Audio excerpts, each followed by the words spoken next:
British ஆட்சி நடந்துகிட்டு இருந்த காலம் 1920களின் கடைசி. அப்போ நடந்த ஒரு உண்மை நிகழ்ச்சி இது. ஒரு கல்யாண மாப்பிள்ளை ரயிலில் இறங்க போறார். அவரை வரவேற்க ஒரு ராஜ குடும்பமே காத்துக்கிட்டு இருக்குது. மங்களூர்லேருந்து இறங்குற அந்த மாப்பிள்ளை யார் தெரியுமா? ஒரு நாய். உண்மைதான், அந்த நாய்க்கு தான் கல்யாணம். சுதேசி சமஸ்தானத்து மன்னர்களில் ஒருத்தர் ஜூனாகட் மகாராஜா. அவரோட வளர்ப்பு நாய் ரோஷனாரா. அதுக்கு கல்யாணம் பண்ணி வைக்கணும்னு ஆசைப்பட்டார். மாப்பிள்ளை தேடினார். மங்களூர் மகாராஜாவோட வளர்ப்பு நாய் ஒன்று இருந்தது, பேரு பாபி.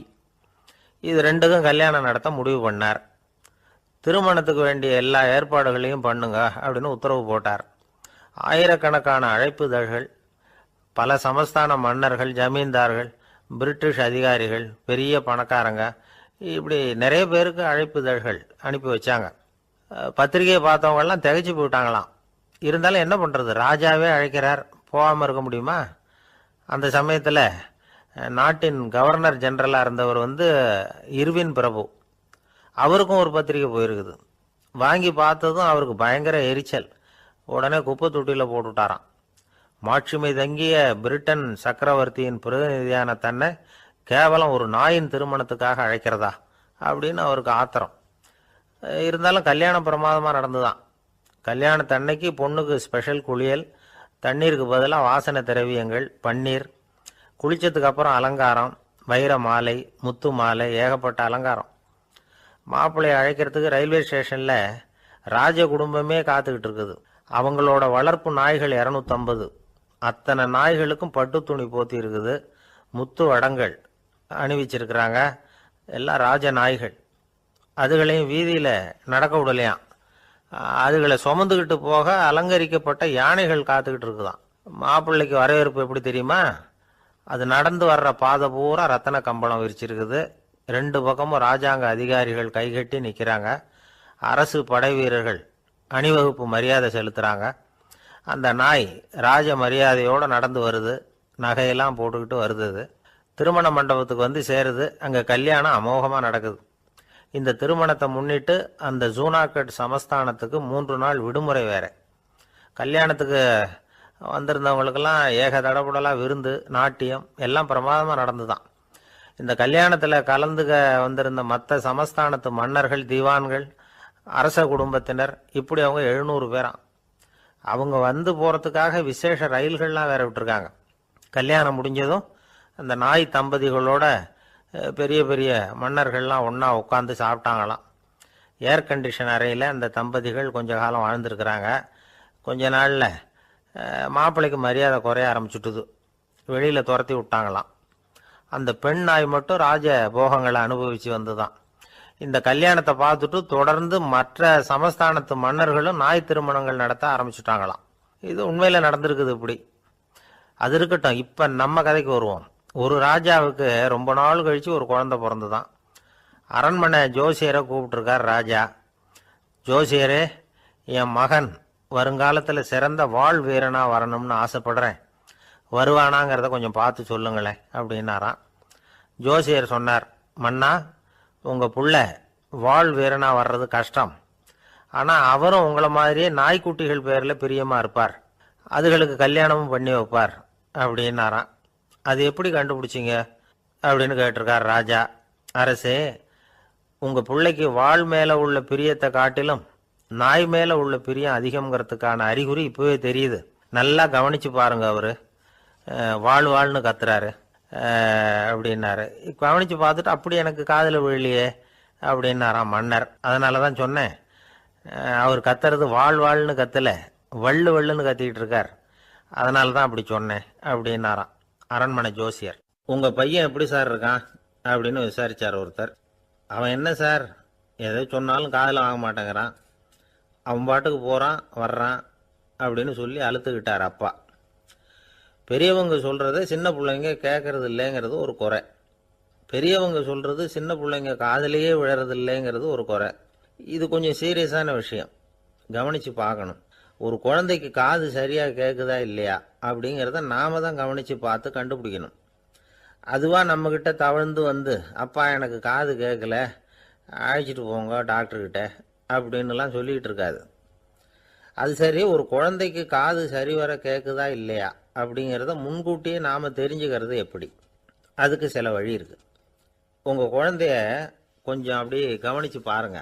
அடிக்கடி ஜலதோஷம், காதில் அரிப்பு ஏற்படுதா, மூக்கு விரிவாகவும் அப்புறம் டான்சில், அடினாய்டு, சத அழற்சி இது மாதிரி ஏதாவது இருக்கா, வாயிலிருந்து எச்சில் ஒழுகுதா, குழந்தை வாயினால் சுவாசிக்குதா, பற்கள் முன்னாடி தள்ளி வளருதா, இதெல்லாம் அதுக்கு அறிகுறி. அப்புறம் இந்த வி, பி, டிஎஃப், டிஹெச் இப்படி இந்த ஒலிகள் சேர்ந்த வார்த்தைகளை குழந்தை சரியாக புரிஞ்சுக்காது. இப்போ உதாரணத்துக்கு பட்டுன்னு சொல்லு குழந்தை அப்படின்னீங்கன்னா அது கட்டுன்னு சொல்லும். அதாவது பட்டு சவுண்டை அதால் புரிஞ்சுக்க முடியல. அப்புறம் உங்கள் குழந்தை உங்களை உறக்க பேச சொல்கிறானா, அடிக்கடி கேள்வி கேட்குறானா, சாப்பிட்றப்போ கவனம் இல்லாமல் இருக்கானா, படிப்பில் போதுமான முன்னேற்றம் இல்லையா, வகுப்பில் சரியாக கவனிக்கிறது இல்லையா, இப்படிலாம் இருந்தால் ஆரம்பத்திலேயே டாக்டர்கிட்ட அழைச்சிட்டு போய் சிகிச்சையை ஆரம்பிச்சுடலாம், குணப்படுத்தி விடலாம். குழந்தைக்கு காது சரியாக கேட்கலன்னா நீங்கள் செய்ய வேண்டியது என்ன தெரியுமா? அவனுக்கு காது கேட்கலேங்கிறதுக்காக அவன் முன்னாடி சத்தம் போட்டு பேசக்கூடாது. மெதுவாக சீராக பேசணும், அவனை பார்த்து பேசணும். உங்கள் உதட்டு அசைவுகள் அவனுக்கு உதவும், அதை பார்த்தே புரிஞ்சுக்குவான். நீங்கள் வாயில் வெத்தலை பாக்கு போட்டுக்கிட்டோ புகை பிடிச்சிக்கிட்டோ பேசக்கூடாது. அப்படி பேசினா அவனால் அந்த உச்சரிப்பை சரியாக புரிஞ்சிக்க முடியாது. ஒரு வார்த்தையை சொல்கிறீங்க, அவனுக்கு புரியல அப்படின்னா அதே வார்த்தையை மறுபடியும் சொல்லணும். அவனுக்கு நீங்கள் முதல்ல சொன்ன வார்த்தை புரியலேன்னு நினச்சிக்கிட்டு மறுபடியும் திருப்பி சொல்கிறப்போ அதே அர்த்தம் வரக்கூடிய வேற வார்த்தையை சொல்லக்கூடாது. இப்படிலாம் நடந்துக்கிட்டா அவனுக்கு மன திடத்தை ஏற்படுத்த முடியும். இல்லைன்னா அவனுக்கு தாழ்வு மனப்பான்மை வந்துடும். குழந்தைக்கு காது கோளாறுன்னா ஆரம்பத்திலேயே டாக்டர்கிட்ட அழைச்சிட்டு போனால் போதும், குணப்படுத்தி விடலாம். அப்புறம் பார்த்துக்கலாமே அப்படின்னு அலட்சியமாக இருந்துட்டாதான் கஷ்டம். சில பேர் கோபத்தில் சின்ன பிள்ளைங்க காதை பிடிச்சி திருகிறது உண்டு. இது ரொம்ப தப்பு. காது கையோடு வந்துட்டா என்ன பண்ணுறது? ஒரு வேடிக்கை கதை, அது கதை தான், நிஜமாக நடந்தது இல்லை, அது மாதிரி நடக்கும் நடக்காது. ஒரு வேடிக்கைக்காக சொல்லப்படுற கதை. அதாவது ஒரு வீட்டில் அப்பா அம்மாவை பார்த்து சொல்லிகிட்டு இருக்கார், இதை பாரு, நாளைக்கு காலையில் என்னை சீக்கிரம் எழுப்பி விட்டுரு, நான் செங்கல்பட்டு வரைக்கும் போயிட்டு வர வேண்டியிருக்கு அப்படின்னாராம். இதை அவங்க பையன் காதில் வாங்கிட்டு இருக்கான். அப்பாவுக்கு சிரமம் வேண்டாமே அப்படின்னு நினச்சி அவனே காலையில் யாருக்கும் தெரியாமல் எழுந்திரிச்சு புறப்பட்டு செங்கல்பட்டுக்கு போட்டான். சாயந்தரமாக திரும்பி வந்தான். அப்பா பையனை காணாமல் அலமோதிக்கிட்டு இருக்கிறார். சாயந்தரமாக பையனை பார்த்ததும் எங்கடா போயிட்டு வந்தேன்னு கேட்டார் கோவமா. செங்கல்பட்டுக்கு போயிட்டு வந்தேப்பா, நீ வேணா அலைய வேண்டாமேன்னு அப்படின்னா. எதுக்கடா போனேன்னு அதட்டினார். அதான்ப்பா, நீ நேற்று அம்மா கிட்ட சொல்லிக்கிட்டு இருந்த, அதை காதில் வாங்கினேன், உனக்காக நான் போயிட்டு வந்தேன் அப்படின்னா. உடனே எந்த காதில் வாங்கினேன் அப்படின்னு சொல்லி காதை பிடிச்சி திருகுனார். அந்த காது கையோடு வந்துட்டுது. இது நடந்து கொஞ்ச நாள் கழித்து அந்த அப்பாவும் பையனும் கடத்தெருவில் போய்கிட்டு இருக்கிறாங்க. எதிரில் ஒரு நாய் ஓடி வந்தது. அதுக்கு 2 காதும் இல்லை. என்ன இது, இந்த நாய்க்குட்டிக்கு 2 காதும் இல்லை அப்படின்னார் அப்பா. அதுக்கு பையன் சொல்கிறான், அப்பா அது 2 தடவை செங்கல்பட்டுக்கு போயிட்டு வந்துருவோம் அப்படின்னானா. ஒரே ஒரு ஊரில் ஒரு அம்மா இருந்தாங்க. அந்த அம்மாவுக்கு ஒரே ஒரு பிள்ளையாண்டான். அவனுக்கு ரொம்ப அக்கறையோடு கல்யாணம் பண்ணி வச்சாங்க. கல்யாணம் முடிஞ்சதும் மருமக பொண்ணு வீட்டுக்கு சேர்ந்தது.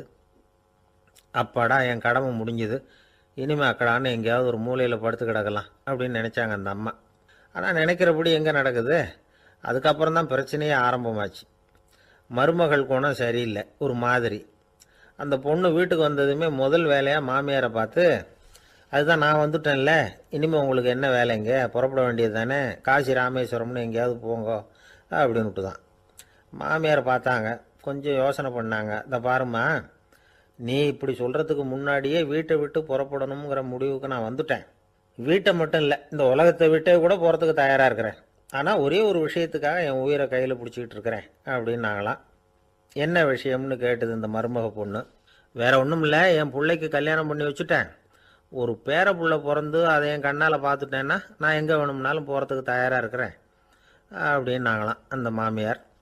மாமியார் இப்படி சொல்கிறதுலேயும் நியாயம் இருக்கிறதாக பட்டுது அந்த பொண்ணுக்கு. சரி அப்படியே இருந்து பார்த்துட்டு போகலாம் அப்படின்னு அனுமதி கொடுத்தது. கொஞ்ச காலத்தில் ஒரு பேரன் பிறந்தான். அந்த அம்மாவும் பேரனை கண்ணால் பார்த்துட்டாங்க. சரி பேரனை பார்த்தாச்சுல்ல, இனிமேல் புறப்பட வேண்டியது தானே அப்படின்னது மருமக பொண்ணு. மாமியார் பார்த்தாங்க. நீ சொல்கிறது சரிதாம்மா, அதில் ஒன்றும் தப்பு இல்லை. என்னோட பேரன் உங்களை அம்மா அப்பான்னு கூப்பிடுறத என் காது குளிர கேட்டுட்டு போயிடுறேனே அப்படின்னாங்களாம். சரி அந்த ஆசையை நிறைவேறட்டும் அப்படின்னு காத்துக்கிட்டு இருந்தாங்க. பேரன் வளர்ந்தான், நடந்தான், பள்ளிக்கூடம் போனால், பெரியவனானான். மருமக பொண்ணு மறுபடியும் மாமியாரை விரட்ட ஆரம்பிச்சுட்டுது, இன்னும் புறப்புள்ளையான்னு. இதை பாருமா, இது வரைக்கும் இருந்துட்டேன். பேரனோட கல்யாணத்தையும் கண்ணால் பார்த்தாதான் இந்த கட்டை வேகும் போல் இருக்குது அப்படின்னு சொல்லி ஒரு மாதிரியாக பேச ஆரம்பித்தாங்க. இதுவும் நியாயமான ஆசையாக தான் படுது அப்படின்னு அது யோசிச்சிருக்கு அந்த பொண்ணு. சரின்னு அதுக்கும் ஒத்துக்கிட்டது. உடனே பேரனுடைய கல்யாணமும் முடிஞ்சது ஒரு வழியாக. இனிமே ஒரு நொடி கூட இங்கே இருக்கக்கூடாது, புறப்படுங்க அப்படின்னு மாமியாரை விரட்டிச்சான் அந்த பொண்ணு. இப்போ அந்த மாமியார் தன்னோட மருமகளை பார்த்து சொல்கிறாங்க, இதோ கிளம்பிட்டேம்மா, என் மூட்டை முடிச்செல்லாம் கட்டிக்கிட்டேன், புறப்பட்டுவிட்டேன். அப்படியே நீயும் உன் துணிமணிகளை மூட்டை கட்டிக்கிட்டு கிளம்பிடும், என்னோட சேர்ந்து 2 பேருமா சேர்ந்து போயிடலாம் அப்படின்னாங்களாம். அந்த பொண்ணு முழிக்குது. முழிக்காதே, உனக்கும் ஒரு மருமக வந்துட்டா, இனிமேல் நீயும் ஒரு மாமியார் தானே, உனக்கும் இனிமேல் இங்கே வேலை இல்லை, புறப்படு அப்படின்னாங்களாம். அப்போ தான் அந்த பொண்ணு சிந்திக்க ஆரம்பிச்சுதான், தன்னோட தவறு புரிஞ்சுதான். இந்த தகவலை கேட்டுக்கிட்டு இருக்கிற மருமகள்லாம் இதை பற்றி கொஞ்சம் யோசித்து பார்க்கணுங்கிறதுக்காகத்தான் இதை சொல்கிறோம் மாமியார்கள் சார்பாக. கொஞ்ச நாளைக்கு முன்னாடி ஒரு பொண்ணை பார்த்து பேசுகிற சந்தர்ப்பம் கிடைச்சிது ஒரு கல்யாண வீட்டில். அந்த பொண்ணு சொல்லிச்சு, சார் எனக்கு கல்யாணம் ஆகி 15 வருஷம் ஆகுது, நான் மாமியார்கிட்ட சண்டை போட்டதே இல்லை அப்படின்னு ரொம்ப அடக்கமாக சொல்லிச்சு. அது எப்படிம்மா சாத்தியமாச்சுன்னு கேட்டோம். எனக்கு கல்யாணம் ஆகி 15 வருஷம்தான் ஆச்சு, ஆனால் என் மாமியார் செத்து போய் 20 வருஷத்துக்கு மேலே ஆயிட்டுது அப்படின்னுது. லோகமானிய பாலகங்காதர திலகர் இருந்தார்ல, அவருக்கு 15 வயசுலேயே கல்யாணம் நடந்துதான். மனைவி பேர் தபிபாய். ரொம்ப பெரிய குடும்பத்து பொண்ணு, நல்ல குணம். அவங்க குடும்பம் நடத்திக்கிட்டு இருக்கிறாங்க. அந்த காலத்தில் திருடர்கள் பயம் அதிகம். இந்த காலத்தில் மட்டும் என்னன்னு கேட்குறீங்களா? நீங்கள் கேட்குறது நியாயம்தான். இருந்தாலும் இந்த காலத்து திருடனுக்கும் அந்த காலத்து திருடனுக்கும் ஒரு முக்கியமான வித்தியாசம் உண்டு. அதாவது அந்த காலத்து திருடன்லாம் நியாயம் அநியாயம் பார்க்கறது உண்டு, இந்த காலத்தில் அப்படி பார்க்கறது இல்லை. அந்த காலத்தில் திருட வர்றவங்கள்ட்ட கூட ஒரு தார்மீக உணர்வு உண்டாம். அதாவது அப்போ உள்ள கொள்ளைக்காரங்க எதை களவாடினாலும் சரி, அரிசியை மட்டும் களவாடுறது இல்லையா, அப்படி ஒரு கொள்கை. அதனால பாருங்க, அந்த காலத்து பெண்கள் நகை நட்டுகளை பத்திரமா வைக்கணும்னா பெட்டியில் வைக்கிறது இல்லை, அரிசி பானையில் போட்டு வச்சு விடுறது. இப்போல்லாம் பேங்க்கில் சேஃப்டி லாக்கர்னு இருக்குல்ல, அது மாதிரி அந்த காலத்தில் சேஃப்டி லாக்கருங்கிறது அரிசி பானை. இந்த வளையல், மூக்குத்தி, தோடு இப்படி எதுவாக இருந்தாலும் அதில் போட்டு பத்திரமா வச்சுருவாங்க. திருடன் அரிசி பானை பக்கம் போகிறதில்ல. ஏன்னா சாப்பிட்ற விஷயத்தில் கை வைக்கக்கூடாது, அது பாவம் அப்படின்னு அவன் நினைக்கிறான். திலகரோட மனைவி தபிபாயும் அதே மாதிரி தன்னுடைய ஆபரணங்களை ஒரு அரிசி பானைக்குள்ளே போட்டு மூடி வச்சுருந்தாங்களாம். இப்படி இருந்தப்போ ஒரு நாள் ஒரு பிச்சைக்கார பொண்ணு வீடு வீடாக பிச்சை கேட்டுக்கிட்டே வந்திருக்குது. திலகர் வீட்டுக்கும் தர்மம் போடுங்க தாயே அப்படின்னு தான் அந்த பொண்ணு. அந்த அம்மா தபிபாய் காதில் இது விழுந்திருக்கு. உடனே கை நிறைய அரிசி அள்ளிக்கிட்டு போட்டிருக்கு. பாத்திரத்தில் அரிசியை போட்டதுக்கு அப்புறம் தான் தெரியுது, பளிச்சுன்னு கண்ணில் படுது. அதாவது அந்த அம்மாவோட வைர மூக்குத்தி ஒன்று அரிசியோடு சேர்ந்து அந்த பிச்சைக்கார பொண்ணு பாத்திரத்தில் போய் விழுந்துட்டுது. இந்த அம்மாவுக்கு மனசுக்குள்ள குழப்பம், என்ன இப்படி ஆயிட்டுதே, மூக்குத்தி போயிட்டுதே, பிச்சை பாத்திரத்திலேருந்து அதை எப்படி எடுக்கிறது அப்படின்னு தயக்கம். வாயை திறந்து அதை கேட்கறதுக்கும் கூச்சம். திண்ணையில் உட்காந்துருந்த திலகர் இவ்வளவையும் பார்த்துக்கிட்டு இருக்கிறார். மனைவியின் மனசுக்குள்ளே நடக்கிற மௌன போராட்டத்தை அவர் நல்லா புரிஞ்சுக்கிட்டாராம். மனைவியை பார்த்து சொன்னாராம், தபிபாய், இது தெய்வ சம்மதம், அவளுக்கு சேர வேண்டிய மூக்குத்தி அவகிட்ட போயிட்டுது, பிச்சை பாத்திரத்தில் விழுந்த மூக்குத்தியை எடுக்க வேணாம் அப்படின்னாராம். சரின்னு சொல்லிவிட்டு மேற்கொண்டு எதுவும் சொல்லாமல் அந்த அம்மா வீட்டுக்குள்ளே போயிட்டாங்களாம். இந்த காலத்துலலாம் அது மாதிரி நடக்குமா? வெறும் அரிசியை போட்டுட்டு விவகாரம் பண்ணிட்டு இருக்க மாட்டோமா? ஒரு பெரிய மனுஷன் வீட்டுக்கு ஒரு பிச்சைக்காரன் வந்தான். ஐயா, நாங்கள் பிச்சைக்காரங்கள்லாம் சேர்ந்து ஒரு சங்கம் வச்சுருக்குறோம், அதுக்கு நிதி சேர்க்குறோம், அதுக்கு ஒரு 100 ரூபா கொடுத்தீங்கன்னா எங்களுக்கு பெரிய உதவியாக இருக்கும் அப்படின்னானா. அதெல்லாம் ஒன்றும் கொடுக்க முடியாது போ அப்படின்னாரான் அவர். அப்படின்னா ஒரு 50 ரூபாயாவது கொடுங்களேன் அப்படின்ட்டுருக்கான். அதுவும் முடியாதுன்னு சொல்லிவிட்டார். 25 ரூபா அப்படின்னு இருக்கான். எதுவும் முடியாது அப்படின்னாராம். சரிங்க, இவ்வளவு பெரிய வீட்டுக்கு வந்துட்டு வெறுங்கையோடு திரும்புறது நல்லா இருக்காது, அதனால சும்மா ஒரு ரூபா மட்டுமாவது கொடுங்க அப்படின்னு இருக்கான் அவன். ஒரு பைசா கூட என்கிட்ட கிடையாது அப்படின்னு விட்டாரான் இவர். அப்படின்னா நீங்கள் ஒரு காரியம் பண்ணுங்களேன் அப்படின்னு அவன். என்ன செய்யணும் அப்படின்னு இருக்கார். எங்கள் சங்கத்தில் நீங்களும் ஒரு மெம்பராக சேர்ந்துருங்க அப்படின்னு எனக்கு சொர்க்கம் தாண்டா அப்படின்னு இவன். ஒரு பெரிய காடு, அந்த காட்டுக்கு மத்தியில் ஒரு ஆசிரமம். அங்கே ஒரு முனிவர் இருந்தார். பல இடங்கள்லேருந்து வர்ற குழந்தைகளுக்கு அவர் பாடம் சொல்லி கொடுத்துக்கிட்டு இருக்கிறார். ஏழை பணக்காரர் அப்படிங்கிற வித்தியாசம்லாம் கிடையாதுங்க. எல்லாரும் அவர்கிட்ட தங்கள் பிள்ளைகளை அனுப்பி வச்சாங்க. மன்னர்களுடைய பிள்ளைங்க கூட அங்கே அவர்கிட்ட தான் படிக்கிறதுக்கு வருவாங்க. ஆனால் அந்த முனிவரை பொறுத்த வரைக்கும் எல்லா பிள்ளைங்களும் ஒன்று தான். இது யார் வீட்டு பிள்ளைன்னெல்லாம் பார்க்க மாட்டார், எல்லாரும் சமம். மாணவர்கள்லாம் அங்கேயே மாத கணக்கில் வருஷ கணக்கில் தங்கி இருந்து பாடம் கற்றுக்கிட்டு போகிறது வழக்கம். அவராக பார்த்து போன்னு சொல்கிற வரைக்கும் அங்கேயே இருக்கணும், படிக்கணும். குருகுல வாசம். ஒரு சமயம் ஒரு ராஜகுமாரனும் அவர்கிட்ட படிச்சுக்கிட்டு இருந்தான். அவனுக்கு ஒரு 15 வயசு இருக்கும். சில வருஷம் கழித்து இந்த முனிவர் தன்கிட்ட இருக்கிற மாணவர்களுக்கெல்லாம் பரீட்சை வச்சார். அவங்களுடைய அறிவு முதிர்ச்சியை கணிக்கிறதுக்காக பல சோதனைகள்லாம் வச்சார். ஒவ்வொருத்தராக பார்த்து இனிமேல் நீங்கள் உங்கள் வீட்டுக்கு போகலாம் அப்படின்னு சொல்லி அனுப்பி வச்சுக்கிட்டு இருக்கிறார். எல்லாரும் போயிட்டாங்க. கடைசியாக மிஞ்சி இருந்தது ஒரே ஒரு மாணவன். அவனை மட்டும் வீட்டுக்கு அனுப்பல. யார் அந்த பையன் தெரியுமா? அவன்தான் அந்த ராஜகுமாரன். ராஜகுமாரனுடைய தந்தைக்கு, அதுதான் இந்த ராஜாவுக்கு, அங்கே வயசு ஏறிக்கிட்டே போகுது. என்ன இது, படிக்க போன பையன் இன்னும் திரும்பி வரலையே அப்படின்னு நினைச்சார். வந்துட்டா சீக்கிரமாக அவனுக்கு பட்டம் கட்டிவிட்டு நாம் விலகிக்கலாமே அப்படின்னு நினச்சாரு. கல்யாணம் வேற பண்ணி பார்க்கணும் பையனுக்கு. ஆனால் பையன் வர்ற வழியை காணும். ராஜா பார்த்தார். சரி, நேர்லேயே போய் என்னன்னு தெரிஞ்சுட்டு வந்துடுவோம் அப்படின்னு காட்டுக்கு புறப்பட்டார். அங்கே போய் முனிவரை பார்த்தார். முனிவர் இவரை அன்பாக வரவேற்று உட்கார வச்சார். அதுக்கப்புறம் ராஜா மெதுவா, எல்லாரையும் வீட்டுக்கு அனுப்பி வச்சுட்டிங்களாமே, ஏன் பிள்ளைய மட்டும் அப்படின்னு சொல்லி மெதுவாக இழுத்தார். முனிவர் இதுக்கு உடனே பதில் சொல்லலை. ராஜாவை கூப்பிட்டுட்டு போய் விருந்தினர் குடிசையில் தங்க வச்சார். அதுக்கப்புறம் சொன்னார், உங்கள் மகன் எல்லா பாடங்கள்லையும் முதல் இடம் வாங்கியிருக்கான். இப்படி முதலாவதாக வர்ற மாணவனுக்கு நாங்கள் இன்னொரு தேர்வு வைக்கிறது வழக்கம். அதுலேயும் அவன் முதலாவதாக வந்துட்டான்னா அவன் ஒரு பெரிய வித்வான் அப்படிங்கிற கௌரவத்தை அடைஞ்சிருவான் அப்படின்னார். அதாவது முனிவர் அப்படி சொல்கிறார். அப்படி சொல்லிவிட்டு போயிட்டார் அவர். ராஜா அங்கேயே தங்கிட்டார். ராத்திரி படுத்து தூங்கினார். காலையில் எழுந்திரிச்சு அந்த குடிசைக்கு வெளியில் வந்தார் பல்லு விளக்கிறதுக்காக. அந்த சமயத்தில் தூரத்தில் ஒருத்தன் ஒரு கையில் கோடாலியை வச்சுக்கிட்டு தலையில் ஒரு பெரிய விறகு கட்டை சுமந்துக்கிட்டு வந்துக்கிட்டு இருக்கிறது மாதிரி தெரிஞ்சுது. யாராவது விறகு வெட்டியாக இருக்கும் அப்படின்னு நினைச்சார் ராஜா. கிட்ட வந்ததும் உத்து பார்க்குறாரு. பார்த்தா அது தன்னோட புள்ள. திகைச்சு போயிட்டார். என்ன இது, ஒரு ராஜகுமாரனை கூட இது மாதிரி வேலையெல்லாம் செய்ய சொல்கிறாங்களே அப்படின்னு நினைச்சார். ராஜகுமாரன் விறகு கட்டை கொண்டுகிட்டு போய் கொல்லை பக்கம் வச்சான். அந்த சமயம் முனிவர் அங்கே வந்தார். என்ன மகனே, விறகு வெட்டிட்டு வந்துட்டியா? சரி, இப்போ ஒரு துடைப்பத்தை எடுத்துக்கோ, விருந்தினர் குடிசையின் வாசல் பக்கத்தை கூட்டி பெருக்கி சுத்தம் பண்ணு போ அப்படின்னார். அப்படியே செய்கிறேன் குருவே அப்படின்னு சொல்லிவிட்டு போனான். சுத்தம் பண்ண ஆரம்பிச்சிட்டான். ராஜா பார்த்தார் இதை. உடனே ஓடியாந்தார். மகனே, என்ன காரியம் பண்ணுற? துடைப்பத்தை கீழே போடுனார்.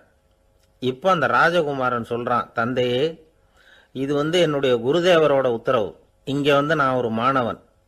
இங்கே அரசனும் ஒன்று தான், ஆண்டியும் ஒன்று தான். குருதேவர் சொல்கிறத மறுக்காமல் செய்கிறது தான் எங்கள் கடமை அப்படின்னா. இந்த சமயம் முனிவர் அங்கே வந்தார். இவனை முதுகில் தட்டி கொடுத்தார்.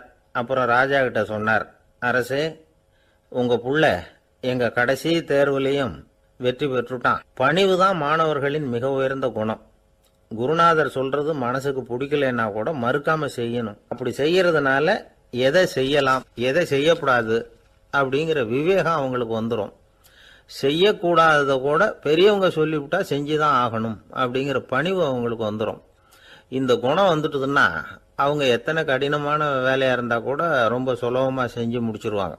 தூக்கத்திலேயும் அப்புறம் துக்கத்திலேயும் தோண்டு போட மாட்டாங்க. இந்த பணிவும் விவேகமும் அவங்க கிட்ட மன உறுதியை ஏற்படுத்தும். அந்த உறுதி உங்க பையனுக்கு வந்தாச்சு. இனிமே அவனை நீங்க அழைச்சிட்டு போகலாம். அவன் நிச்சயமா பேரும் புகழும் பெறுவான் அப்படின்னார்.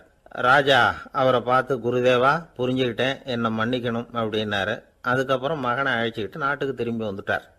இந்த கதையை இன்று ஒரு தகவலில் சொல்லுங்க சார், உங்கள் நிகழ்ச்சியில் சொல்லுங்க சார் அப்படின்னு சொல்லி மாணவர்கள் கேட்டால், பணிவாக இருக்கிறது எப்படி அப்படிங்கிறத புரிஞ்சுக்குவாங்க அப்படின்னு சொன்னார் ஒருத்தர்.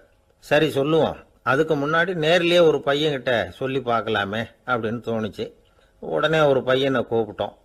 ஏன்பா உங்கள் வாத்தியார் உனக்கு இது மாதிரி ஒரு பரீட்சை வச்சா என்ன பண்ணுவேன் அப்படின்னு கேட்டோம். நானும் அப்படி தான் சார் நடந்துக்குவேன், விறகு வெட்டுவேன், தொடப்பத்தினால கூட்டி சுத்தம் பண்ணுவேன், உடனே செஞ்சு முடிச்சிருவேன் சார் அப்படின்னா. பலே பரவாயில்லையே அப்படின்னோம். ஆமாம் சார், அப்படி செஞ்சாதானே வீட்டுக்கு அனுப்புவார், இல்லைன்னா இன்னொரு வருஷம் இங்கேயே இருந்து படின்னு சொல்லி விடுவாரே, அதனால் அப்படி செய்வேன் அப்படிங்கிறான் அந்த பையன். இந்த உலகத்தில் உண்மையாகவே வேதாந்தம் பேசுகிறவங்களும் உண்டு, உள்ளுக்குள்ளே வேற மாதிரி இருந்துக்கிட்டு வெளியில் வேதாந்தம் பேசுகிறவங்களும் உண்டு. ஒரு ஆள் இருந்தார், அவரு ஒரு கடை வச்சு வியாபாரம் பண்ணிக்கிட்டு இருந்தார். மகா கஞ்சன், யாருக்கும் எந்த உதவியும் செய்ய மாட்டார். எச்சில் கையென்ன ஈர கையை கூட உதற மாட்டார், அப்படிப்பட்ட மனுஷன். அந்த ஊருக்கு ஒரு முனிவர் வந்துக்கிட்டு இருந்தார். வருஷத்துக்கு ஒரு தடவை வருவார், ஒரு நாள் 2 நாள் இருப்பார், அப்புறம் போயிடுவார். அந்த முனிவர் வர்றப்போலாம் இந்த ஆள் எழுந்திரிச்சு ஓடி போய் அவரை வரவேற்பான். ரொம்ப பெரிய வேதாந்தி மாதிரி அவர்கிட்ட பேசிக்கிட்டு இருப்பான். காயமே இது பொய், வெறும் காற்றடைத்த பையும்மா, தர்மம் தலைகாக்கும்மா. பணம் என்ன சார் பணம், இன்னைக்கு ஒருத்தன் கையில் இருக்கும், நாளைக்கு ஒருத்தன் கையில் இருக்கும், எல்லாம் மாயம். எனக்கு தான் இன்னமும் இந்த சம்சார பந்தத்திலிருந்து விடுபடுறதுக்கு நேரம் வரலேம்மா. அந்த முனிவரும் இந்த ஆள் இப்படி சொல்கிறத கேட்ட உடனே, ஏன்பா அப்படி சொல்கிற, இப்போ கூட நீ சரின்னு சொல்லு, உனக்கு தீட்சை கொடுத்து இதிலிருந்து விடுபடுற ஞானத்தை போதிக்கிறேன் பார். உடனே அந்த ஆள் என்ன சொல்லுவான் தெரியுமா? ஐயோ சாமி, இப்போ அது எப்படிங்க முடியும், பிள்ளைங்கள்லாம் சின்ன சிறுசுங்க, அதுகளுக்கெல்லாம் ஒரு கல்யாணம் காட்சின்னு செஞ்சு கடமையை முடிச்சுட்டா நீங்கள் சொல்கிறபடி செஞ்சு விடலாம்மா. சரி, இன்னும் முனிவர் போயிடுவார்.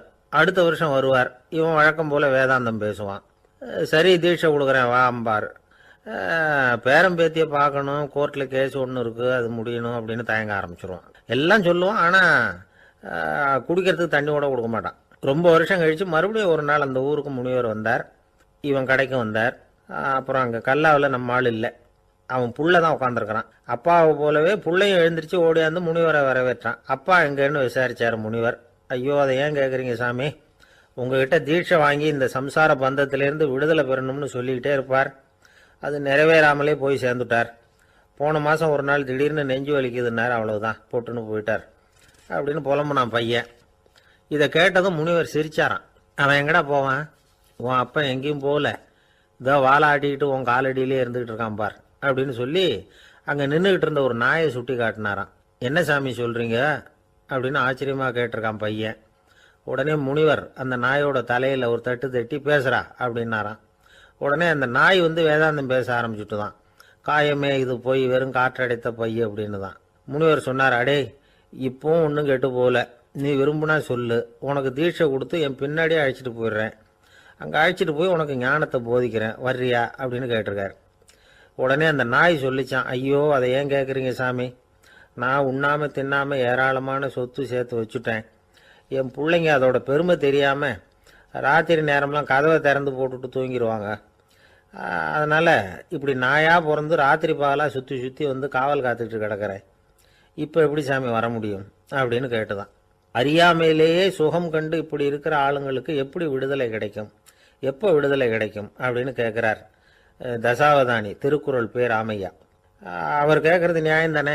இந்த காலத்து பையன் ஒருத்தன் அப்பா கிட்ட சொன்னான், அப்பா இன்னைக்கு நான் 1 ரூபா மிச்சப்படுத்தி விட்டேன் அப்படின்னு. நானும் அப்படியா என்னடா பண்ணேன்னு கேட்டிருக்காரு அப்பா. டவுன் பஸ்ஸில் ஏறாமல் அது பின்னாடியே ஓடியாந்தேன், 1 ரூபா மிச்சம் தானே அப்படின்றான். அட பாவி, ஒரு ஆட்டோ பின்னாடி ஓடியாந்துருந்தா 10 ரூபா மிச்சமாயிருக்குமே, வேஸ்ட் பண்ணிட்டியே அப்படின்னாரான் அந்த அப்பா. சாலை ஓரமாக அழுதுகிட்டு உட்காந்துருந்தான். பிச்சை எடுத்து சாப்பிட்ற ஒருத்தன் அந்த பக்கமாக வந்தான். இவனை பார்த்தான். ஏன் அழுதுகிட்டு உட்காந்துருக்கிற, என்னாச்சு உனக்கு அப்படின்னு கேட்டான். அதுக்கு இவன் சொன்னான், என்கிட்ட ஒன்றுமே இல்லை, நான் இந்த உலகத்தில் இருந்து என்ன பிரயோஜனம், அதனால தான் அழுதுகிட்டு இருக்கிறேன் அப்படின்னா. உன்கிட்ட மறைஞ்சிருக்கிற புதையல் என் கண்ணுக்கு நல்லா தெரியுது, அது உனக்கு புரியல, அதனால தான் அழுதுகிட்டு இருக்கிற அப்படின்னா. என்னது புதையல் இருக்குதா, உன் கண்ணுக்கு தெரியுதா அப்படின்னு கேட்டான். ஆமாம், எனக்கு தெரியுது. அந்த புதையலை நீ விற்கிறதுக்கு தயாராக இருக்கிறியா அப்படின்னு கேட்டான் இவன். இதை கேட்டதும் அந்த இளைஞனுக்கு ரொம்ப ஆச்சரியமாக போச்சு. என்னது இப்படி கேட்குறானே அப்படின்னு. என்கிட்ட ஒரு காசு கூட இல்லையே, அப்படி இருக்கிறப்போ புதையல் எங்கேருந்து வந்தது அப்படின்னா. இந்த நேரத்தில் அந்த பிச்சைக்காரன் சிரித்தான். இப்படி தான் இந்த உலகத்தில் எல்லாரும் சொல்லிகிட்டு இருக்கிறாங்க, என்கிட்ட ஒன்றுமே இல்லை ஒன்றுமே இல்லைன்னு சொல்லி. ஆனால் அவங்கக்கிட்ட தான் புதையல் இருக்குது. நீ வேணும்னா என் கூட வா, நம்ம நாட்டு அரசர்கிட்ட போவோம். உங்ககிட்ட இருக்கிற புதையலை அவர் நல்ல விலைக்கு எடுத்துக்குவார் அப்படின்னா. அது எப்படி உனக்கு தெரியும்னா, இதுக்கு முன்னாடியும் இது மாதிரி பல பேரை நான் வந்து ராஜா கிட்ட அழைச்சிட்டு போயிருக்கிறேன். அதனால தான் உன்னை பார்த்தேன், உன்னையும் கூப்பிடுறேன். நீ சரின்னு சொன்னால் உன்னை அழைச்சிட்டு போகிறேன். உங்ககிட்ட இருக்கிற புதையலை அவர் நல்ல விலை கொடுத்து எடுத்துக்குவார் அப்படின்னு சொன்னான். இவன் இப்படி சொல்கிறதும் அந்த இளைஞனுக்கு ஒன்றுமே புரியல. இது என்னது இந்த ஆள் இப்படி சொல்லிகிட்டு இருக்கிறான், நம்மக்கிட்ட என்ன இருக்குது, அதுவும் இல்லாமல் இவனே பிச்சை எடுத்து சாப்பிட்டுக்கிட்டு இருக்கிறான், இவன் போய் நம்மளை ராஜா கிட்ட அழைச்சிட்டு போகிறதா போகிறேங்கிறானே என்ன அப்படின்னு சொல்லி அவன் யோசனை பண்ணான். என்ன யோசிக்கிற, உனக்கு பணம் வேணும்னா என்னோட வா அப்படின்னா.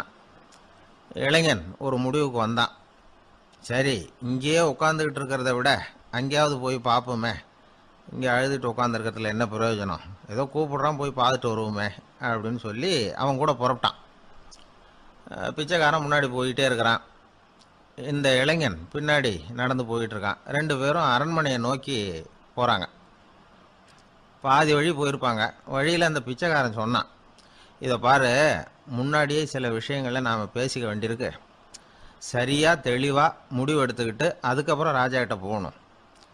ஏன்னா அங்கே போய் அது முடியாது இது முடியாதுன்னு நாம் நமக்குள்ளே சண்டை போட்டுக்கிட்டு இருக்க முடியாது. ராஜாவுக்கு விலையை பற்றி கவலையே இல்லை, எவ்வளவு சொன்னாலும் நமக்கு பணம் கிடச்சிரும். ஆனால் அதுக்கப்புறம் நான் இதை விற்கிறதுக்கு தயாராக இல்லைன்னு சொல்லிடக்கூடாது.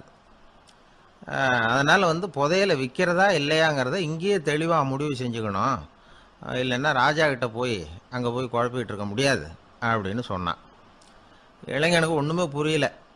என்ன சொல்கிற நீ, என்கிட்டயா புதையலா, எங்கே இருக்குது அப்படின்னு சொல்லி குழம்பி போனான்.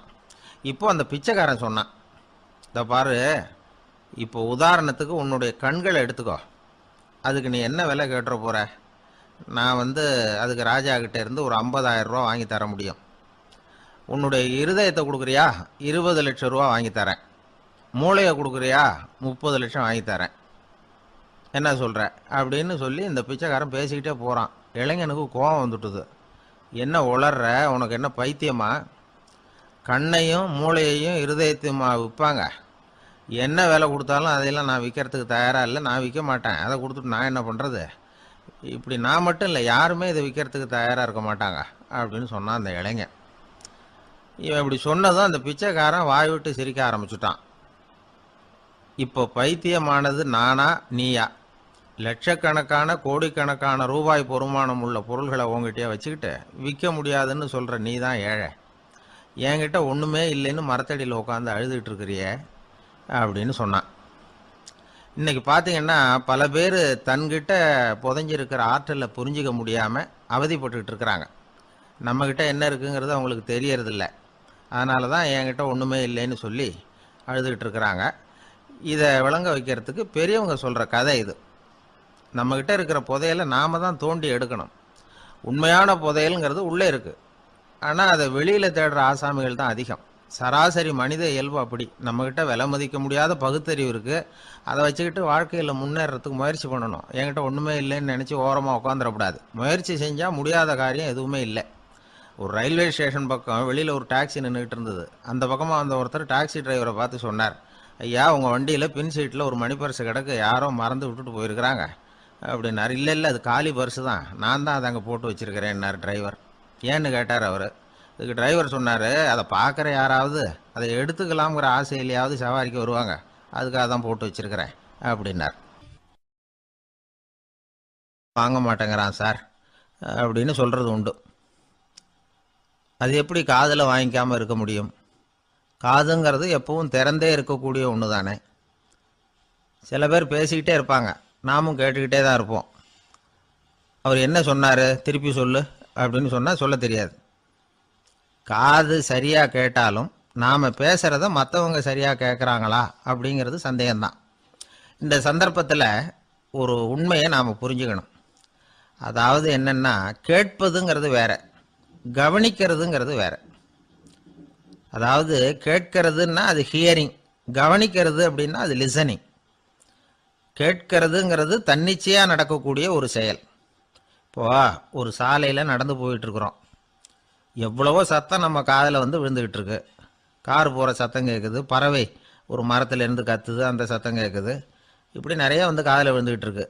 ஆனால் கவனிக்கிறதுங்கிறது எப்படின்னா, நம்ம முழு மனசை செலுத்தி உன்னிப்பாக கேட்கறது. எத்தனையோ சத்தத்துக்கு நடுவில் தன்னுடைய குழந்தை அழற சத்தத்தை தாய் தெரிஞ்சுக்க முடியுது இல்லையா, அது மாதிரி. விவரம் தெரிஞ்சவங்கெல்லாம் என்ன சொல்கிறாங்கன்னா, கவனித்தல் அதாவது லிசனிங் அப்படிங்கிற செயலில் 3 அம்சங்கள் இருக்கிறதாக சொல்கிறாங்க.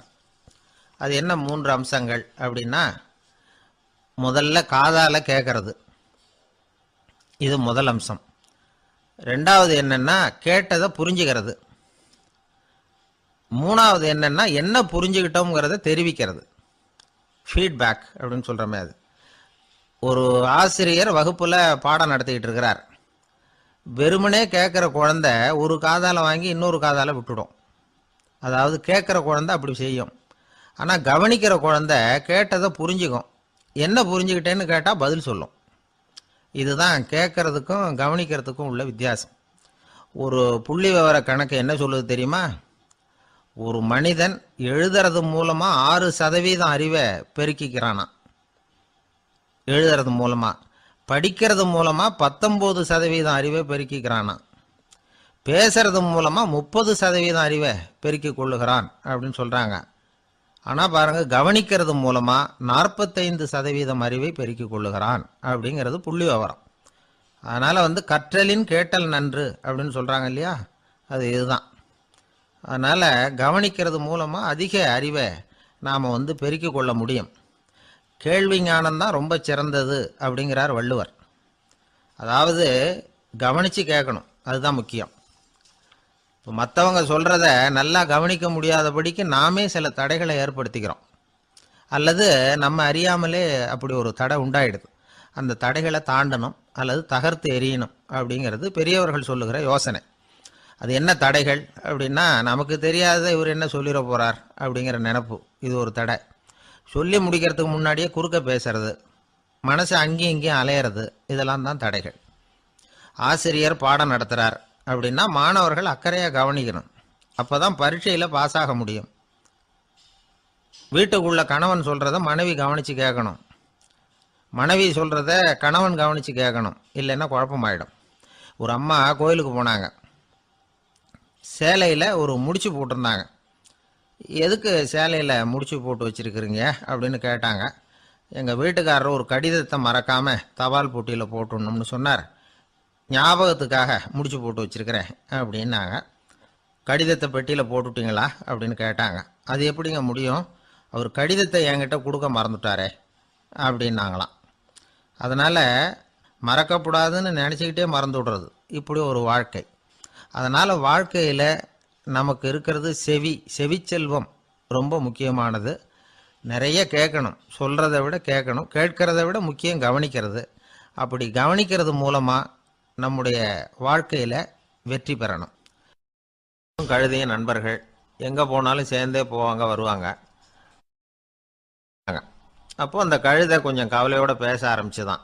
அதோ பாரு, அங்கே ஒரு புதர் தெரியுது இல்லையா, இந்த புதருக்குள்ளே ஒரு சிங்கம் இருக்குது, அந்த பக்கமாக நான் போகிறப்போ வர்றப்போலாம் அது என்கிட்ட வம்பு வளர்க்குது, தகராறு செய்யுது, என் மேலே பாயுது, என்னை தாக்குது, ஏன்னு தெரியல அப்படின்னுது. இதை கேட்டதும் அந்த குரங்கு சொல்லிச்சு, இனிமேல் கவலைப்படாத, இந்த தடவை நான் உன்னை காப்பாற்றுறேன்னுது.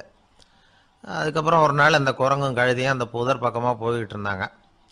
எதிர்பார்த்தது மாதிரியே நடந்தது. அந்த சிங்கம் எதிரில் வந்தது, கழுதியை பார்த்தது, உடனே அது மேலே பாய ஆரம்பிச்சுட்டுது. அவ்வளவுதான். உடனே இந்த குரங்கு என்ன பண்ணிச்சு தெரியுமா, கிடுகிடுன்னு ஒரு மரத்து மேலே ஏறி உட்காந்துக்கிட்டுது. அங்கே உட்காந்துக்கிட்டு கீழே அந்த கழுதியும் சிங்கமும் போடுற சண்டையை வேடிக்கை பார்க்க ஆரம்பிச்சுட்டுது. கொஞ்ச நேரம் கழித்து அடிபட்ட காயத்தோடு அந்த கழுதை மெதுவாக நடந்து வந்தது.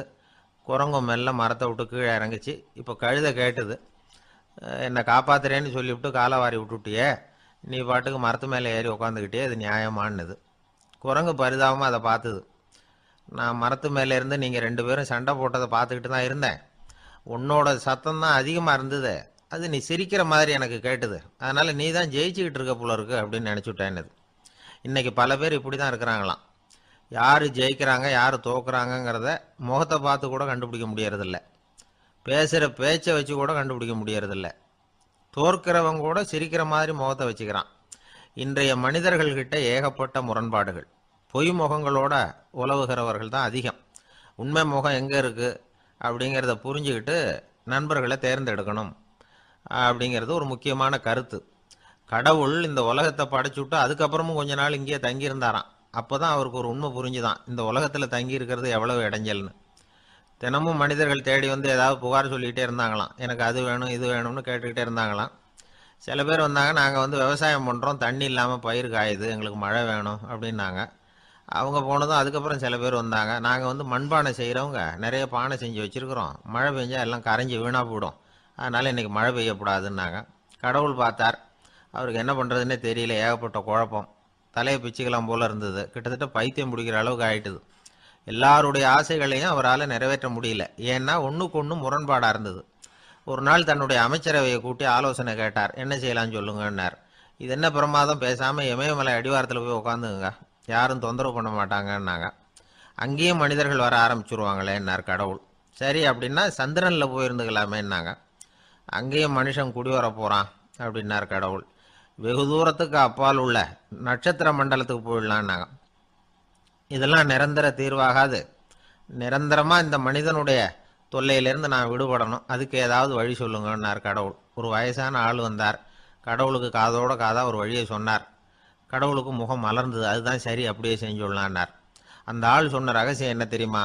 மனிதனால் அடைய முடியாத ஒரு இடம் இருக்குது, அது வேற எங்கேயும் இல்லை, அவனுக்கு உள்ளே இருக்குது, அங்கே போய் மறைஞ்சிங்க, அதுக்கப்புறம் மனிதர்களால் உங்களுக்கு தொந்தரவு இருக்காதுன்னார். மனிதன் நினைக்காத இடம் அதுதான். அதாவது உள்ளுக்குள்ளே இருக்கிற உண்மையை புரிஞ்சுக்காம வெளியில் எங்கேயோ அது இருக்கிறதாக நினச்சி வரட்டிக்கிட்டு அலையிறான் மனுஷன். உள்ளே இருக்கிற உண்மை புரிஞ்சா நாம் தன்னம்பிக்கையோடு தலை நிமிர்ந்து வாழலாம். வேடிக்கையாக ஒரு கதை சொல்லுவாங்க, இதை பாருங்கள், நம்ம பையன் எங்கே பணம் வச்சாலும் எடுத்து விடுறான், என்ன பண்ணுறதுன்னாங்க அம்மா. அப்பா கொஞ்சம் நேரம் யோசனை பண்ணார். அதுக்கப்புறம் சொன்னார், அவன் கண்ணில் படாத இடமா, நம்ம வீட்டில் இருக்கிறது ஒரே இடம் தான், அங்கே பணத்தை வை திருட்டு போகாதுன்னார். அது எந்த இடம்னு கேட்டாங்க. அதுதான் அவன் பாட புஸ்தகம், அதில் வச்சிரு, அவன் தொடவே மாட்டான், பாட புத்தகத்தை தொடாமல் பரீட்சையில் வெற்றி பெற முடியாது அப்படிங்கிறத புரிஞ்சுக்கணும். உள்ளே இருக்கிற உண்மையை தொடாமல் வாழ்க்கையில் வெற்றி பெற முடியாது. அதனால் உண்மையை புரிஞ்சுக்கிட்டா வாழ்க்கையில் வெற்றி நிச்சயம். ஒரு நண்பர்கிட்ட பேசிக்கிட்டு இருந்தேன். அவருடைய உறவினர் ஒருத்தர் ஒரு நேர்முக தேர்வுக்கு போயிருந்தாராம், இன்டர்வியூவுக்கு. ரொம்பவும் பொறுப்பாகவும் கவனமாகவும் செயல்பட வேண்டிய பதவிக்கான நேர்காணல் அது. இவர் வந்து எழுத்து தேர்வில் ஏராளமான மதிப்பெண்கள் வாங்கிவிட்டார், அதனால் அதை பற்றி கவலை இல்லை. இப்போ நேர்முக தேர்வில் தேர்வு பெறணும். ஏராளமான சான்றிதழ்கள் வச்சிருந்தார். நேர்காணலில் கேட்கப்பட்ட எல்லா கேள்விகளுக்கும் சரியான பதிலை தான் சொன்னார். இருந்தாலும் பாருங்கள், அந்த நேர்முக தேர்வில் அவர் தேர்ந்தெடுக்கப்படலை. என்ன காரணம் அப்படின்னு பின்னாடி விசாரித்தப்போ தான் விவரம் தெரிஞ்சுதான். அது என்ன ஆயிருக்குதுன்னா, அந்த நேர்காணலின் போது இவர் வந்து நடந்துக்கிட்ட முறையில் சில தவறுகள் நடந்து போச்சான். முக்கியமாக வந்து 2 தவறுகள். ஒன்று, அவங்க ஒரு கேள்வியை கேட்டு முடிக்கிறதுக்குள்ளேயே இவர் பதில் சொல்ல ஆரம்பிச்சுட்டாராம். 2வது என்னன்னா, இவர் நாற்காலியில் தாராளமாக இயல்பாக சாஞ்சி உட்காராம நாற்காலி முனையில் உட்காந்துருந்தாராம். இந்த 2 விதமான செயல்பாடுகளும் இவர் வந்து அவசரப்படுறவர், பதற்றப்படுறவர் அப்படிங்கிறதுக்கான அடையாளங்கள். அதாவது கேள்வியை கேட்டு முடிக்கிறதுக்குள்ளேயே முந்திக்கிட்டு பதில் சொல்கிறது. 2வது, நாற்காலியில் இயல்பாக தாராளமாக உட்காராம நாற்காலி முனையில் உட்கார்றது. பார்க்க போகிற வேலைக்கு அவசரம், பதற்றம் இது 2 இருக்கக்கூடாதான். அதனால் மார்க் இருந்தும் சர்டிஃபிகேட் இருந்தும் அந்த வேலை வாய்ப்பு அவருக்கு கிடைக்கல. வேலை கொடுக்குறவங்க நம்மக்கிட்ட இருந்து என்ன தான் எதிர்பார்க்குறாங்க, இதை தெரிஞ்சு வச்சுக்கிறது நல்லது. முதல்ல மற்றவர்களுடன் தொடர்பு கொள்ளும் திறமை, அதாவது எபிலிட்டி டு கம்யூனிகேட். நீங்கள் நினைக்கிறத அழகாக தொகுத்து வகைப்படுத்தி சொல்ல தெரியுதான்னு பார்ப்பாங்க. உங்கள் திட்டங்களை அடுத்தவங்க ஏற்றுக்கொள்ளக்கூடிய விதத்தில் வெளிப்படுத்துறதுக்கு உங்களால் முடியுதான்னு பார்ப்பாங்க. இதுக்கு என்ன செய்யறது? குழப்பம் இல்லாமல் சிந்திக்கணும், குழப்பம் இல்லாமல் பேசணும். ரெண்டாவது விஷயம் என்னென்னா புத்திசாலித்தனம், அதாவது இன்டெலிஜென்ஸ். ஏற்றுக்க போகிற வேலையை நல்ல விதமாக செய்ய முடியுமா உங்களால்? அதை எந்தெந்த வழியில் செய்யலாம் அப்படிங்கிறத உங்களால் தீர்மானிக்க முடியுமா? அந்த வேலைக்கான புது புது யோசனைகளை உங்களால் சொல்ல முடியுமா அப்படின்னு பார்ப்பாங்க. இது இன்டெலிஜென்ஸ்.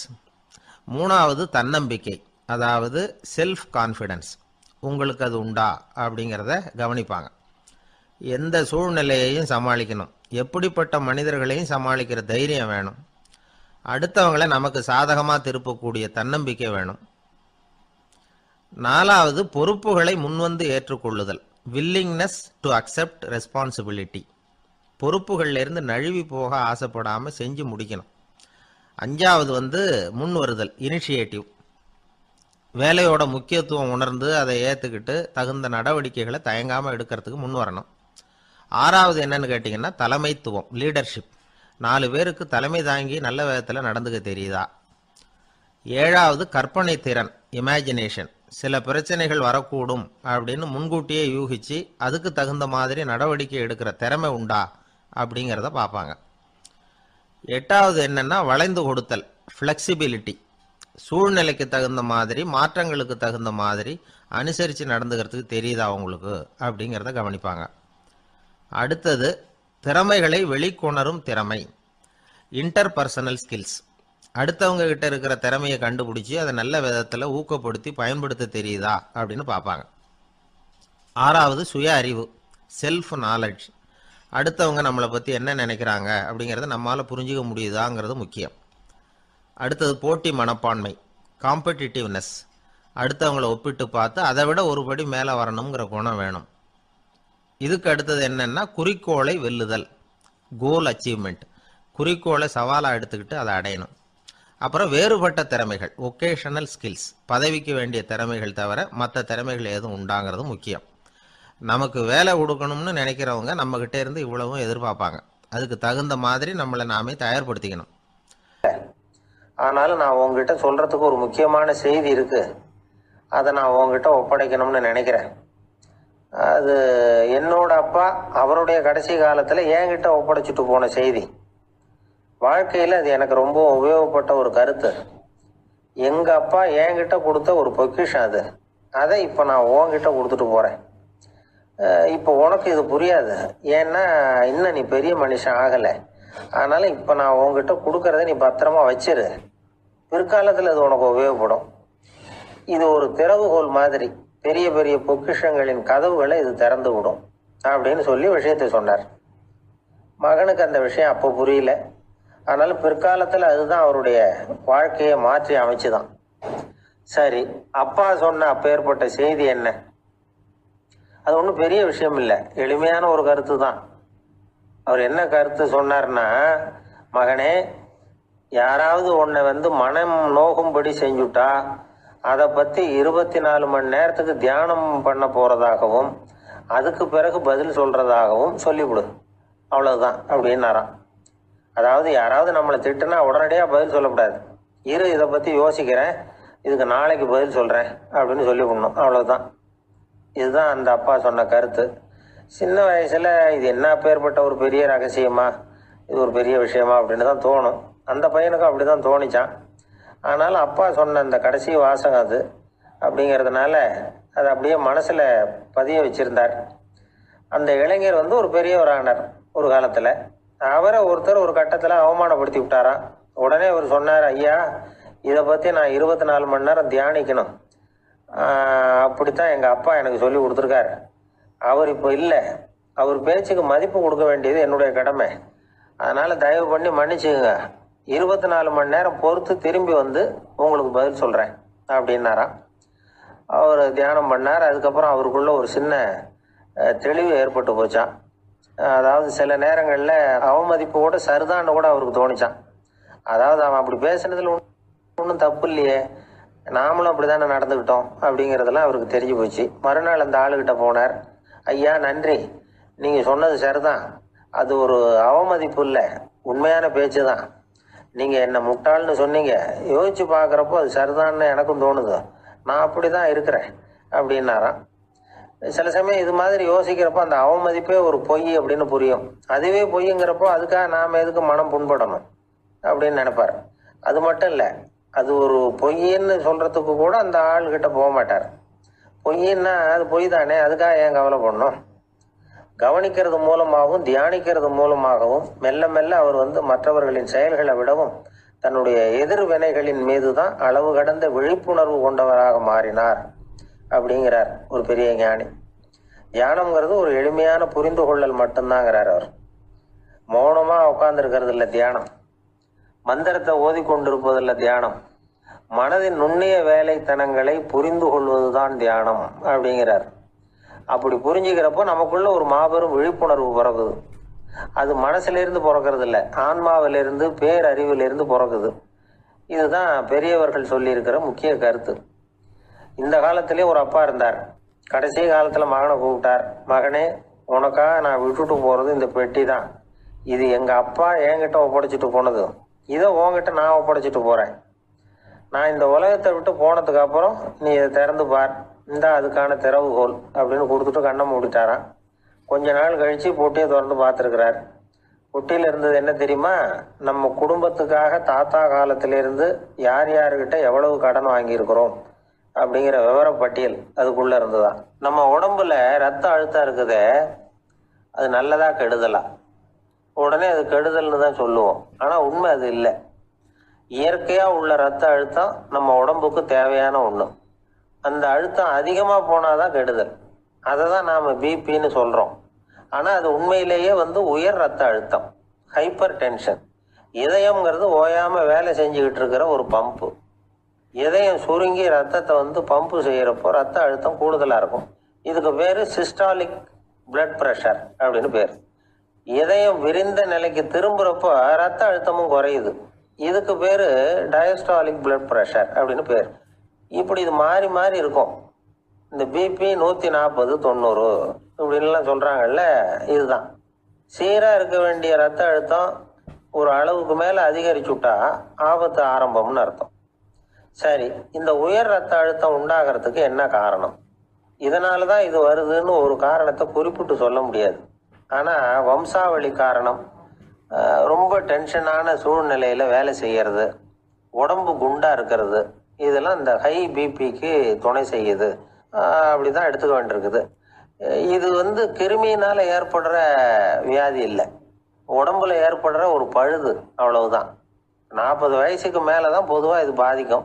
அதெல்லாம் சரி, ஒருத்தருக்கு உயர் ரத்த அழுத்தம் இருக்குது, அதை கட்டுப்படுத்துறதுக்கு வழி ஏதாவது உண்டா அப்படின்னா உண்டு.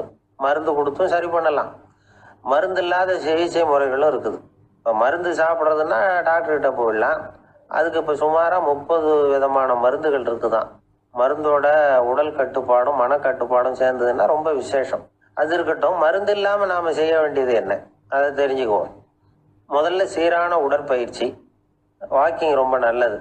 மனசை அமைதிப்படுத்துறதுக்கு யோகாசனம், ஆழ்நிலை தியானம், இது மாதிரியான பயிற்சிகள் நல்லது. ஒரு காலத்தில் யோகாசனம் பண்ணுங்க தியானம் பண்ணுங்கன்னு சொன்னால் ஒரு மாதிரியாக பார்த்தாங்க. இப்போ மருத்துவ நிபுணர்களே அதெல்லாம் ரொம்ப அவசியம்தான் அப்படின்னு சொல்கிறாங்க. இன்னொரு அதிசய சிகிச்சை முறை இப்போ வழக்கத்துக்கு வந்திருக்குது, பயோ ஃபீட்பேக் அப்படின்னு பேர். மூளையின் அழுத்த அலைகளை பதிவு பண்ணி அதை மறுபடியும் உடம்புக்குள்ளே செலுத்தி இந்த ரத்த அழுத்தத்தை சீராக்கி போடுறாங்க. சில பேருக்கு இந்த ஹை பிபி பார்டர் லைனில் இருக்கும். அவங்களுக்கெல்லாம் மருந்துகள் அவசியம் இல்லை, வாழ்க்கை முறையில் சில மாற்றங்களை பண்ணிக்கிட்டாவே போதும். பிஹேவியரல் மாடிஃபிகேஷன்ஸ்னு சொல்கிறாங்க. அது எப்படின்னா, பரபரப்பான வாழ்க்கை முறையை தவிர்க்கணும், புகைப்பிடிக்கிற பழக்கம், மது அருந்தும் பழக்கம், இதெல்லாம் இருந்தால் விட்டுடணும். சாப்பாட்டில் உப்பை குறைக்கணும், கொழுப்பு சத்து ஆகாரங்களை குறைச்சிக்கணும், முடிஞ்சால் விட்டுடலாம். குடும்பத்தில் ஏற்கனவே யாருக்காவது ஹை பிபி இருந்தால் சந்ததிகள் ஜாக்கிரதையாக இருக்கணும். நடுத்தர வயசை அடைஞ்சவங்க அப்பப்போ அந்த பிபி செக் பண்ணிக்கிறது நல்லது. டாக்டர் சொல்கிறத நம்மளில் பல பேர் சரியாகவே கேட்கறது இல்லை, அதனால தான் இடைஞ்சல். ஒரு ஆள் பிபின்னு சொல்லி டாக்டர்கிட்ட போனான். உடம்பு குண்டா இருக்கு, அதை குறைக்கணும், முதல்ல தினமும் உடற்பயிற்சி பண்ணு அப்படின்னார். சரின்னு சொல்லிவிட்டு வந்தான், செஞ்சான். கொஞ்ச நாள் கழிச்சு மறுபடியும் டாக்டர்கிட்ட போனான். என்னப்பா எக்ஸசைஸ் பண்ணியா அப்படின்னு கேட்டார். தினமும் பண்ணினேன் டாக்டர்னா. என்ன பண்ணேன்னு கேட்டார். முன்னெல்லாம் சிகரெட்டை வந்து கடையில் வாங்குவேன், இப்போ நான் அப்படி வாங்குறத விட்டுட்டேன், தினமும் நானே என் கையாலேயே உருட்டி தயார் பண்ணுறேன் டாக்டர், இது ஒரு எக்ஸசைஸ் தானே அப்படின்னா. ஒரு ஊரில் ஒரு மன்னர் இருந்தார். அந்த ஊரில் அடிக்கடி சேவல் சண்டை நடக்கிறது வழக்கம். அரண்மனையில் ஒரு ஆள் இருந்தான். மன்னருக்காக அவன் ஒரு சேவல் வாங்கிட்டு வந்தான். சண்டை போடுறதுக்காக அந்த சேவலை தயார் பண்ணிகிட்டு இருந்தான். கொஞ்ச நாள் ஆச்சு. மன்னர் அந்த ஆளை கூப்பிட்டார். என்னப்பா சேவல் தயாராகிட்டுதா அப்படின்னு கேட்டார். இன்னும் அது தயாராகல மன்னா, இன்னும் வளரல, அதுக்கான தகுதி இன்னும் அதுக்கு வரல அப்படின்னா. எதனால் அப்படி சொல்கிறேன்னாரு. கோபம் ரொம்ப கடுமையாக இருக்குது அப்படின்னா. சரி அப்படின்னு விட்டுட்டார். மறுபடியும் கொஞ்ச நாள் ஆச்சு. இப்போ எப்படி நிலைமை, சேவல் தயாரா அப்படின்னார். இன்னும் இல்லை அரசே, மற்ற சேவல் எங்கேயாவது கூவுற சத்தம் கேட்டால் உடனே இது பரபரப்பாயிடுது, பக்கத்தில் ஒரு சேவலின் நிழலை கண்டா கூட இது பரபரப்பாயிடுது அப்படின்னா. சரி இன்னும் கொஞ்ச நாள் ஆகட்டும்னு விட்டுட்டார். கொஞ்ச நாள் ஆச்சு. இப்போ மறுபடியும் விசாரித்தார். இன்னும் நம்ம சேவலுக்கு அந்த தகுதி வரலமன்னா, போராட்ட உணர்வு அதுக்கு இன்னும் இருந்துக்கிட்டு தான் இருக்குது, உள்ளே மெதுவாக தான் எரிய ஆரம்பிச்சிருக்குது போராட்ட உணர்வு, அப்படி இருக்கக்கூடாது, அது பற்றி எரிய வேண்டாமா அப்படின்னா. இன்னும் கொஞ்ச நாள் ஆச்சு. இப்போ எப்படின்னு கேட்டார். இப்போ அவன் சொன்னான், மன்னா கிட்டத்தட்ட அது போருக்கு தயாராகிட்டுது அப்படின்னு நினைக்கிறேன்னா. எதனால் அப்படி சொல்கிற அப்படின்னு கேட்டார். மற்ற சேவலின் குரலை கேட்டால் அது அசைகிறதே இல்லை, ஒரு பொம்மை மாதிரி ஆயிடுது, அதுக்கு உள்ள ஒரு நுட்பமான விழிப்புணர்வு வந்துட்டுது, அதனால் அது அமைதியாக இருக்குது, மௌனமாக இருக்குது. இனிமேல் அதுக்கு இணையான சேவலே கிடையாது, வெற்றி பெற அது போராட வேண்டிய அவசியமே இல்லை, அதை பார்த்த உடனே எதிரி சேவல்கள் பயந்துட்டு ஓடி போடும் அப்படின்னு சொன்னானான். அந்த சேவலை வளர்த்தவர் வந்து சி சிங் சு அப்படின்னு பேர். இந்த சுசுகி சொன்ன கதையும் அது. ஞானிகள் வந்து என்ன சொல்கிறாங்க தெரியுமா, அந்த சேவலின் ரகசியத்தை நீயும் கற்றுக்கொள், நீ அப்படி ஆயிடு, சண்டை போடாமலே வெற்றிகள் பெறுகிற நுட்பத்தை புரிந்து கொள். இதுதான் ஞானிகள் உபதேசம். ஒரு குருக்கிட்ட ஒருத்தன் போயிருக்கிறான். எனக்கு சண்டை போட கற்றுக் கொடுங்கண்ணா, அதுக்கு என்ன செய்யணும்னார். என்ன உங்கள் மாணவனாக சேர்த்துங்கண்ணா. சரி இப்போ உன்னுடைய பலம் என்னன்னு கேட்டிருக்கார். இப்போ நான் தனி ஆளாக இருந்து ஒரு 100 பேரை சமாளிப்பேன் நானா. சரி அப்படின்னா என்னுடைய மாணவனாக உன்னை சேர்த்துக்கிறேன்ருக்கார். சேர்த்துக்கிட்டார். 6 மாதம் பயிற்சி கொடுத்தார்.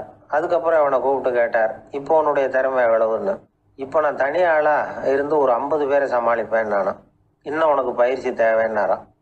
தொடர்ந்து சில நுட்பங்களை எல்லாம் சொல்லி கொடுத்துருக்கிறார். 1 வருஷம் ஆச்சு. எல்லாத்தையும் கற்றுக் கொடுத்துட்டார். அப்புறம் கூப்பிட்டு கேட்டார், இப்போ உன்னுடைய திறமை எப்படிப்பா, எதிரிகள் எத்தனை பேரை உன்னால் சமாளிக்க முடியும்னாராம். அவன் சொன்னான், ஐயா எதிரிகளின் பலம் என்னங்கிறத புரிஞ்சுக்காம அதை நான் ஒருத்தன் கேட்டான், இப்ப கடவுள் நம்ம முன்னாடி வந்து உங்க 2 பேர்ல யாராவது ஒருத்தர் மட்டும் என்னோட சொர்க்கத்துக்கு வரலாம் அப்படின்னு கூப்பிட்டா நீ என்ன சொல்லுவேன்னு கேட்டானா. இவன் ரொம்ப பெருந்தன்மையா உன்னையே அழைச்சிட்டு போக சொல்லிடுவேன் அப்படின்றான். அப்படின்னா உனக்கு